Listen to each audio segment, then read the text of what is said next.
আসসালামু আলাইকুম। আসলে ব্যাপারটা হচ্ছে এই যে আমাদের সোশ্যাল মিডিয়ায় নষ্ট পয়েন্ট মানে ব্যাচেলার পয়েন্ট নামক যেই সিরিজের মাধ্যমে আপনারা মানে যেই মুখগুলোকে জনপ্রিয় করে তুলেছেন না, এটা আমি কোনোদিনও মানে পছন্দ করতাম না এই সিরিজটাকে অন্তত। কারণ এখানকার ভাষা সমাজটাকে নষ্টের জন্য একটা হাতিয়ার হবে সেটা আমি আগেই জানতাম, এবং সেটাই হয়েছে। এখন যে যুব সমাজটার ভাষা নষ্টের পিছনে কিন্তু এই ব্যাচেলার পয়েন্টটা সবচেয়ে গুরুত্বপূর্ণ ভূমিকা পালন করছে। তারা জিনিসগুলোকে ইজি করে দিচ্ছে। তারা যেমন সবার মানে নাটকে দেখাইতো কি সব জায়গায় সব ল্যাঙ্গুয়েজ ইউজ করা যায়, যে কারণে এখন ছেলেপেলেরাও সব জায়গায় সব ল্যাঙ্গুয়েজ ইউজ করতে কমফোর্টেবল ফিল করে।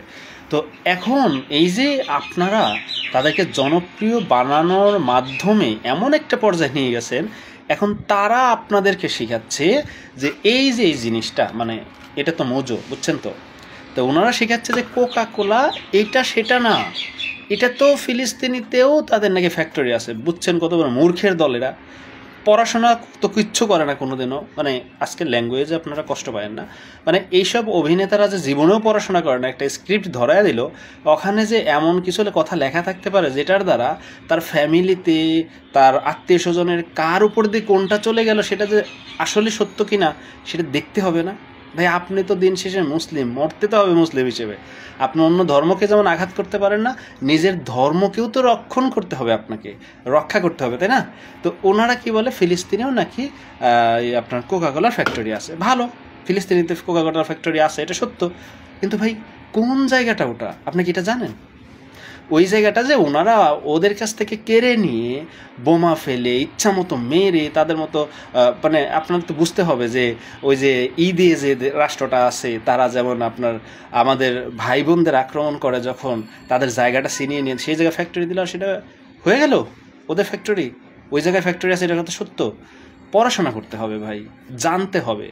শুধু সো কল্ড পপুলারিটি দিয়ে আপনি যা খুশি বলবেন, সেই জিনিসটা মানুষকে খাওয়ানোর চেষ্টা করবেন, এটা হইল? যাই হোক, ব্যাপারটা হচ্ছে এরকম যে ওনারা ভাবেন যে ওনারা জনপ্রিয় হয়ে গেছেন, ওনারা যা বলবেন মানুষ সেটাই বিশ্বাস করবে এবং সেটাই সত্য। ব্যাপারটা তা না ভাই। আপনি একটা জিনিস মনে রাখবেন, সূক্ষ্ম কথা, যে আপনি জনপ্রিয় ব্যক্তি হিসেবে যেজন সেটা আপনি না, এটা জনগণ আপনাকে তৈরি করে দিচ্ছে। জনপ্রিয় ব্যক্তি হিসেবে ওটা আপনি না, ওটাকে আপনাকে তৈরি করছে জনগণ, খেয়েও দিতে পারে জনগণ। আপনি ব্যক্তি কি সেটা পরের কথা, কিন্তু আপনি যে জনপ্রিয় যেই ট্যাগটা আপনি ব্যবহার করতে পারছেন এখন, এটা মানুষ তৈরি করছে। আর আপনি যদি সেই জিনিসটা রক্ষা করতে না পারেন, তাহলে আপনার ওই ট্যাগটাও তারা সুন্দর করে তুলে নিতে পারে। তার প্রভাব আপনারা কিছুটা হইলেও বুঝতে পারবেন। আপনারা ডং করে ক্ষমা চান পরে, আগে কি করার আগে বুঝতে পারেন না, দেখেন না। আসলে আপনারা ইচ্ছা করেই করেন, পরে যখন সামলাইতে পারছেন না তখন এসে একটু নাটক করেন আর কি, ক্ষমা চান। মানে আপনারা আসলে এরকমই। আর মানুষের উচিত আসলে বোঝা, একটা সুন্দর কিছু মানে দেখতে সুন্দর হইলে তার পিছনে ঝাঁপায়া পড়ে একদম মনে করেন ইচ্ছা মতো আপনারা জনপ্রিয় বানায় দেন। এইসব আগল পাগল ছাগলকে জনপ্রিয় বানানোর ফলে হেরা জ্ঞান বুদ্ধি বিক্রি করে এখন, যে মানে যারা বানাইছে তাদেরকে ছাগল বলে। ব্যাপারটা এমন দাঁড়াইলো যে এখন সন্তান শিখাবে বাবাকে কিভাবে সন্তান জন্ম দিতে হয়।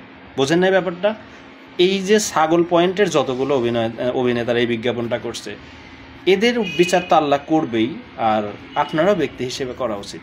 আপনাদের অ্যাটলিস্ট ভাই বোনের রক্তের বিষয়টা আপনাদের বোঝা উচিত।